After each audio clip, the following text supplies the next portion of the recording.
Hey, welcome back to my channel. I am Abigail B. If you are new here, where have you been? I just don't understand. Make sure that you subscribe. Follow me on other platforms, which I'm going to put somewhere on this screen. And yeah, follow the journey about attaining luxury and really optimizing your space to meet its full potential. So I am with a very special guest today, and we may be doing more of this. But this is my friend, my interior designer. She gives me so much inspiration. Let me not even. Ugh, I want you to introduce yourself. Come closer. Don't be scared of her. Yeah, come Hi on. everyone.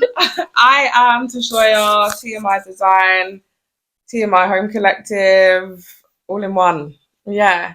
Follow me. Yeah, of course. Like, she's got her own like home decor line as well, which is amazing, and artwork.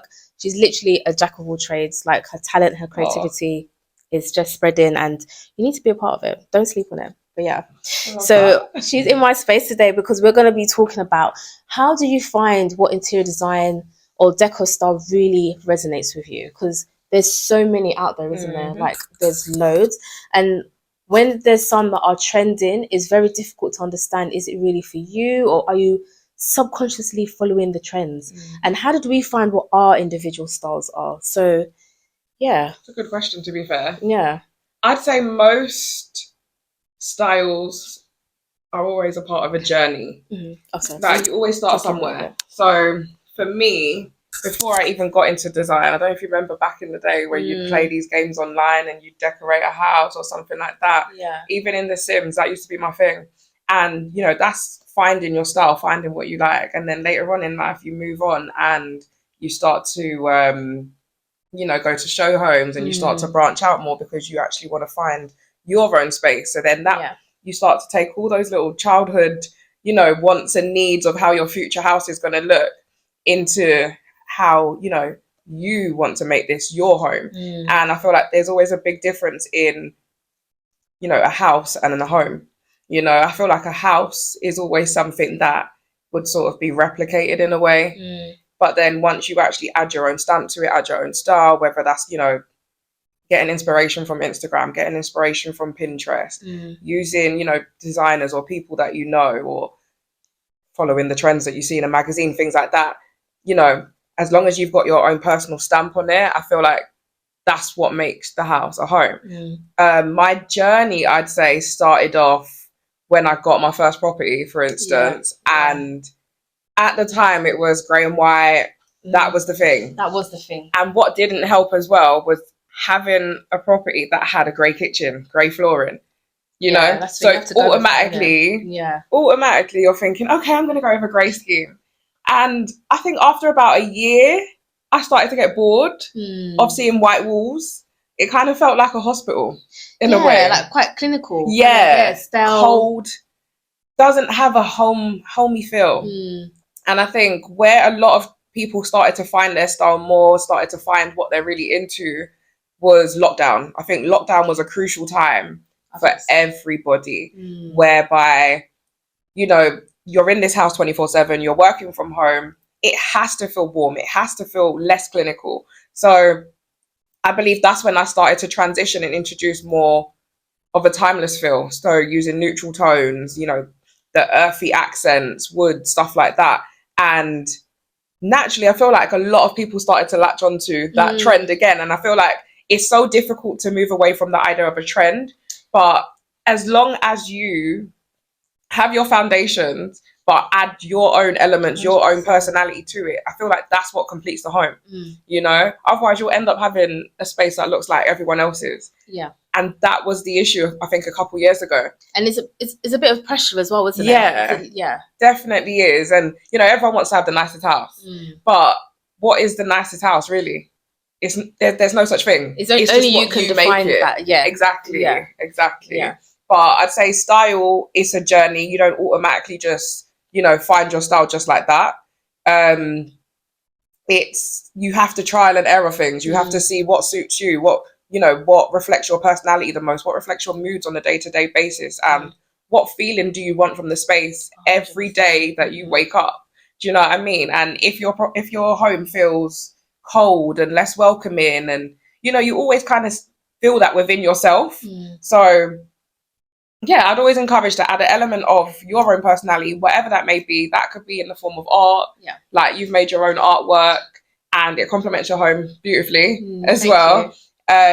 But yeah, just odd little touches like that. But ultimately, don't always expect to go into your new space expecting to know your style or find your style.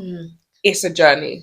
Yeah, I think you made a really good point. Like, people feel like, oh, it's kind of stagnant. Yeah. And they try and feel like, oh, I might change my mind later on to let me get. And the thing is, I do actually preach that on, like, timeless decor is very important. Otherwise, 100%. You'll be spending a lot because we are in cost of living. However, it's a thing. It's a thing. But it's important to realize and know and accept that it's a journey. It is. And there's a season. What's that saying? There's a time and a season. Something like, I don't know. But there's a season for things that you may be in a moment, and you may like, at the moment I'm into walnut. Before I was into glass, and it's fine. It's fine to transition. It's fine to evolve. Exactly. Accept that. And a lot of people, trends. I don't follow trends. Stop lying. That part. Lying. You have to follow something to get to the end goal, and the end goal is finding your style. Exactly. It doesn't mean you've copycatted anything or you've replicated someone else's style. It's just laying the foundation and then adding to it. Yeah. Maybe we can take away if it feels quite triggering to you, then take away the follow part and just say, I'm inspired by current style. Yeah. And we need to accept that, because we're all going through the journey together. Because if we wasn't, there'll be a lot of homes that are grey and white. Exactly. No shade. If you like grey and white, it's absolutely fine. They're beautiful neutrals. But that typical trending grey and white theme, we've moved on from that. We have. And you want an interior that is going to take you through the test of time. So when it gets to summer, autumn, spring, you always want to have, something that doesn't feel like, oh, I need to change this. Oh, I need to add that. And even if you have got a foundation that you want to add things to, I think that's a good platform for your own style to develop on anyway. Exactly. Yeah. But you want to give yourself a transitional style that just transitions throughout all seasons. Yeah. Because like we said, Cozy Lives, we cannot keep buying and changing decor. We can't keep up. But it's true. Like, as you said, like, if we have tiny or small amounts of aesthetics in the space that are trending, or that are quite current, and then we add a little stamp to it as well, whether it be artwork, whether it be a cushion or a sofa that is very transitional, that is definitely what should be happening. Yeah, it's trial and error ultimately. Yeah, it is. Yeah. And I think as designers, we subconsciously may also influence some of that when we are working with our clients. We may say, don't go with that, it's not really the thing, and I completely get it, because ultimately you're going to a designer for their style ultimately, so they're expecting a bit of your own style to be injected in the project or the output that you produce for them. So ultimately, where is the originality if you're looking at, this is me being controversial now. Oh, no, bring it. Where's the originality when you're, you've got your own style, but you're still looking on Instagram and Pinterest for a client project, Do you think the clients that you have, you kind of accept them, or they even drawn to you because they like your particular style? Like, for example, like, I'm just throwing in things here. Like, this is, we won't deviate too much from the topic. We're still kind of tying in. But like, for me, I feel that's the case. I haven't had a client that said to me, oh, I want a farmhouse theme home. Yeah. Give me that. Because maybe they know I won't be able to deliver that, because it doesn't. Because of maybe, the work that they've seen in your portfolio already. Yeah, not that I can't do it. But for me, I can't give my all into something like that. I appreciate your comfort zone. Yeah. Yeah. I mean, I have had a client where they've already had an electric blue sofa, and I've had to work around it. Okay. Which I did. Yeah. I made it work. But they wanted the gold accents as well. Okay. Yeah. But I'd say the final output did, it did look good.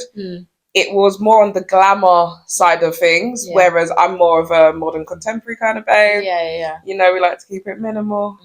But I think sometimes it's good to have those sort of challenges where you do get pushed out of your comfort zone, because ultimately if we are designing, I think there is no learning if you're not being pushed out of your comfort zone ultimately. And I did get to sort of inject my style in the middle of that design whilst bringing in that blue element that could have threw me off my game, but it didn't. I didn't allow it to. It worked. It definitely worked. Do you know how long ago was that actually? That was about, say, 2021. It's strange because that's actually coming in. This is what I mean about transitioning and trends and whatever, because the bold colours and, you know, those kind of electrifying touches, it's true, is coming back. Even greens and the burnt oranges. Yes, I do love that. And I feel like those colours can actually stand the test of time. Yeah, they're quite timeless. You know? Rather than the plain neutral. And I think that's the good thing about having the foundation of a neutral scheme. Yeah. Whether it's grey, whether it's just white, whether it's, you know,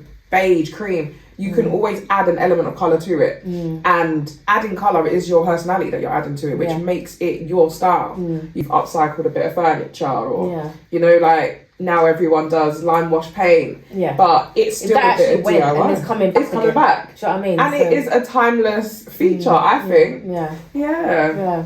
So I think that's how you can really try and resonate with your style by having something that, even if it's a trend that was from a while ago and you like it, keep it, hold on to it, make it personal to you, and just transition with the things that are current. Yeah. And just build from there, isn't it? Yeah, like we said, it's a journey. It's definitely a journey. So everyone starts somewhere. Yeah. You know, you start with a blank canvas, or you start with that piece of furniture that you're holding on to and you don't want to let go of. However, there we go. If you do want to kind of elevate or move on or evolve with some certain styles, there's some things you do have to give. You do have to let go. Yeah. It's that client. Everyone has that one client that always wants to sort of hold on to, you know, maybe it's an armchair that has sentimental value or a cabinet or something, and we're just like, oh my gosh, how do we work around this? But I think that's the important thing about being a designer. We have the ability to show people using 3D renders and visualization to actually say, all right, this is what your, you know, piece of furniture will look like in this space versus what I would recommend. Put them side by side and actually say, okay, to your client, what do you think? Yeah. You know, that's the benefit of having a designer, because, you know, it's either you spend a little bit more money or you upcycle the piece of furniture so that it goes better with the colour scheme or the type of vibe that you've got going on. But it's just having the trust and that relationship with your client to be able to say, do you know what, I think this will work better and it will probably stand the test of time better than what you're saying. Yeah. And that's why it's beneficial to have an interior designer to help you to kind of wave you in the right direction to achieve the, you know, the best results, isn't it? And having a designer doesn't mean you don't have your own style. No. It's just working collaboratively. Just like if we were to collaborate, you'd always see, you know, elements of your style and elements of my own as well. So it's just about how you know, execute it. 100%. It's about the execution. Literally. And that's what we help them with. And we're obsessed with it. We are. We love it. So I've got another special guest, another friend who's also an interior designer. Hey. Introduce yourself, girl. My name is Feli or Feliciana. What do you guys call me? Faye. Yeah, everyone calls me Faye, Feliciana, but I'm the proud owner of Feli Home and Interiors. And yeah, it's been such a great journey. So much support with you guys. You've literally been there since the beginning. Yeah, the ambassadors. Yeah, you've been ambassadors from the very day one. So 2020, and 4 years later, look at us now. Literally, I love it. Beautiful friendship. I love that for us. It's beautiful. Yeah, it has been good. Yeah, I thought I'll get you to come on and say hi, and just to kind of like, as a conclusion, what would be your take-home message for someone who's saying, I don't know what my style is. How do I find what my style is? The thing about style is forever changing. Even now, like, I feel like the older you get, you start to acquire your taste. It's the same as clothing. It's the same as cars. It's the same as anything that you have a preference in is constantly going to change. You remember when we were all little girls and our favourite colour was pink? What's our favourite colours now? Do you know what I mean? Yeah. So with style, I would say, is it red? Red. It was red. Really? Oh, it was. I had a moment where I went and bought a bucket of paint and painted my room red. Yeah, it gets like that. And that was your season. Yeah. Because now your tasters, you know, Do you remember when we came in with the wallpapers afterwards? Yeah. The floral. I actually spoke about that in my last video. Like, see. we're not doing that anymore. So that's the thing. With style, the advice I'd give is to explore new style, get out there. It's true. Don't just be online looking at trends, because with social media, it pushes the popular things. So to find your own style, try and stay away from that. Go to markets, go to just get out there. Get out there. Galleries, well, museums, holidays, hotels. Oh my gosh. You instantly know if this is a bit of you or not. So that's the best advice I can give. And I love that. Yeah. So I hope that definitely gave you some words of wisdom. I hope you got something from that. Make sure you comment below. Let us know what you felt about that. And follow us on all our platforms. I'm going to put it all there. So make sure you follow, share some love. And hopefully they'll be back on another video. We will see you next time. See you soon. Bye. Bye.